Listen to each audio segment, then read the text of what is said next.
పాడేవాడు. నా పాటలన్నీ నా ఏమేమి పట్టానో అదన్నీ పాడాను. అదన్నీ పాటలే.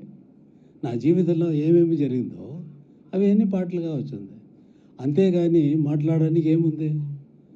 ఇంకా పాడడానికి, పాటలు వినడానికి మీరు వచ్చి ఉన్నారు. పాటలన్నీ ఇంత సంవత్సరాలు విని విని విని విని విని ఇంత కెమెరాస్ ఇక్కడ వచ్చింది కదా. అది పాట వినేది ఒకటి, పాటలు వాంచేది యాక్చువల్గా ప్లే చేసేది ఒకటి. పాటలు వినేది ఆల్రెడీ రికార్డ్ చేసిన మెషిన్ పాటలు వినేది అని.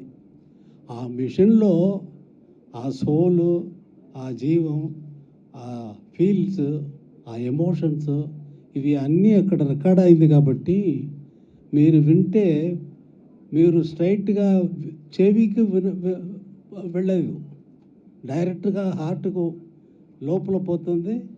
తర్వాత అది సోల్లో కలుస్తుంది.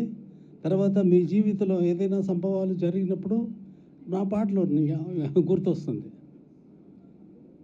లేదు సరదాగా వెళ్ళినప్పుడు, ఎక్కడైనా వెళ్ళినప్పుడు ఏదైనా పాటలు వింటే అంటే ఈ పాటలు నేను ఫస్ట్ టైం విన్నప్పుడు ఇది జరిగింది అని మీ జీవితం కనెక్ట్ అవుతుంది.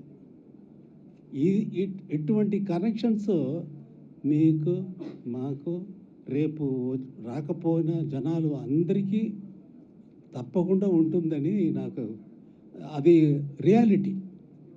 అది ఊరికే మాట్లాడటం కాదు, మాట్లాడడం లేదు కదా, జరిగింది చెబుతున్నాను అంతే. రియాలిటీ రియల్లో మీరు నా ఆర్కెస్ట్రాతో ఈ లైవ్గా వాయించున్న అది జరగబోతుంది. ఇప్పుడు ఎంతో మ్యూజిక్ డైరెక్టర్లు వచ్చారు.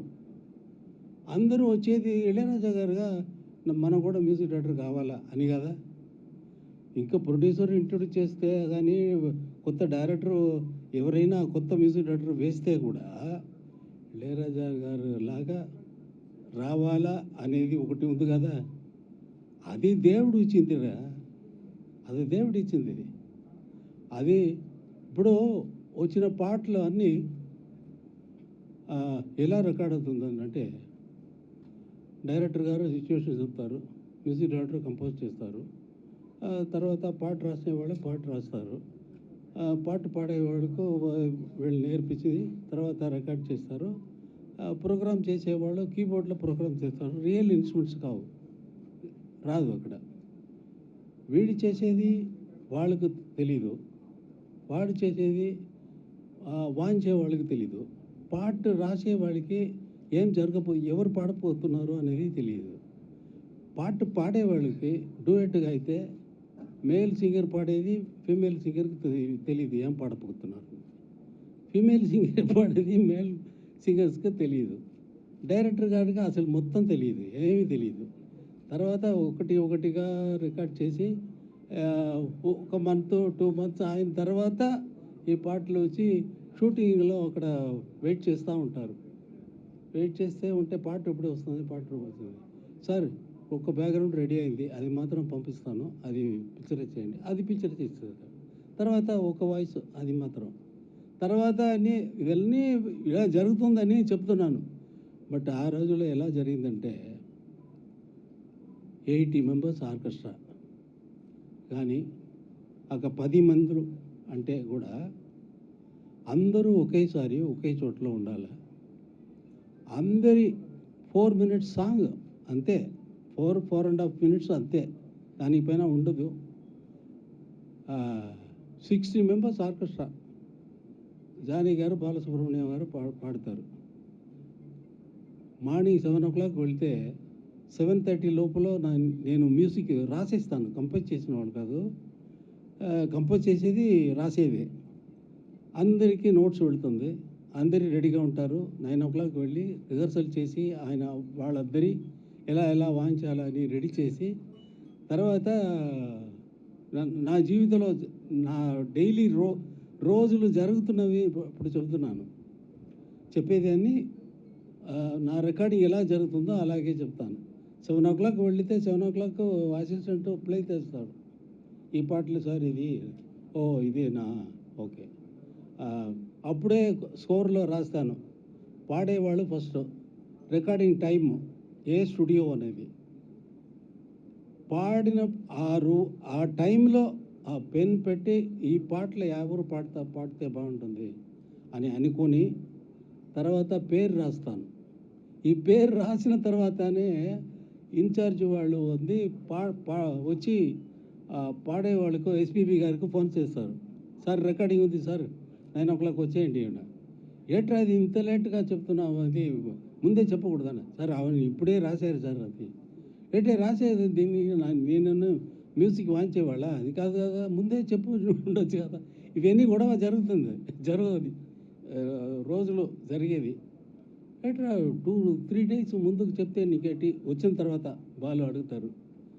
ఎట్లా ఇప్పుడే ఈ సాంగ్ విన్నాను, నీవు పాడితే బాగుంటుంది అని అనుకున్నాను, పాడితే పాడు, లేకపోతే వేరే ఇంకొకరు పాడిపోతాను, ఊరికి నేనే పాడతాను అని జరిగేది. ఈ 60 మెంబర్స్కు మ్యూజిక్ ఇచ్చి రిహర్సల్ చేసి ఆయన సాంగ్స్ అన్నీ రెడీ అయిన తర్వాత మైక్ వెళ్తారు బాలు గారు. 60 మెంబర్స్ కాన్సన్ట్రేషన్ వచ్చి రిహర్సల్ చేసి కరెక్ట్గా వచ్చిన తర్వాతనే మైక్ ముందు వదులుతాను, దానికి ముందు వదలను. తర్వాత ఆయన స్టార్ట్ అయితే మిస్టేక్స్, ఎవరైనా మిస్టేక్ చేస్తే మళ్ళీ పాడాలా,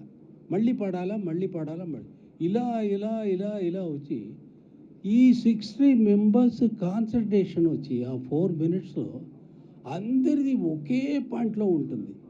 ఈ సాంగ్స్ బాగా రావాలా, ನಮ್ಮ మిస్టేక్ వాసు చేయకూడదు, ఆయన బాలు ఏది ఎక్కడైనా తప్పు రాకూడదు అని అంత ఇన్వాల్వ్మెంట్తో పాడితే ఏదైనా ఒక చోట్లో ఒక టేక్ అయింది, తర్వాత మిస్టేక్ వచ్చింది, second take, third take, fourth take, అలా పోతుంది. ఒక 12 రన్నింగ్ అని ఇంజనీర్ చెప్తారు. తర్వాత 1, 2, 3, 4 తర్వాత మళ్ళీ స్టార్ట్ చేస్తారు. మ్యాటర్ ఏం చెప్పడానికి వచ్చానంటే, ఒక సాంగ్ తీసినప్పుడు దాంట్లో పార్టిసిపేట్ చేసిన అన్ని మ్యూజిషియన్స్ కాన్సన్ట్రేషన్స్ అన్నీ బాలుగారితో ఉంచి అందరూ కాన్సన్ట్రేషన్ వచ్చి ఒకే పాయింట్లో ఉంటుంది. అది అలా రికార్డ్ చేస్తే కరెక్ట్గా పూర్తి అయ్యి కరెక్ట్గా వచ్చిన తర్వాత ఓకే అంటే అందరికీ అవార్డా అని అంటుంది. ఇప్పుడు ఎవరికి ఏం మీద కాన్సన్ట్రేషన్స్ లేవు, ఒకే పాయింట్లో రాలేదు. ఒకే పాయింట్ అంటే ఆ మాటలు ఇవన్నీ కరెక్ట్గా రావాలి కదా, అది వాంచేది. ఇప్పుడు మేము 40 yearsగా ఒకే సాంగ్ వింటారంటే అదే రీజన్. 40 yearsగా ఇంకా సాంగ్ నిలబడుతుందంటే అది దేవుడు ఇచ్చిన వరం. అలా జరిగేది, అలా పాటలు పెట్టడానికి నాకు ఐడియా ఇచ్చింది.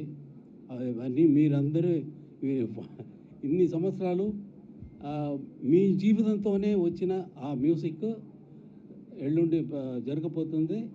అది మీరందరూ రేపు అది కూడా మర్చిపోయింది చూడండి. అదే దానికే మాటలు ఉండకూడదండి, పాటలు మాత్రమే ఉండాలి. చాలా సంతోషం మిమ్మల్ని చూసేది. విజయవాడకి ఫస్ట్ టైం దీన్ని జరగబోతుంది, చాలా సంతోషం.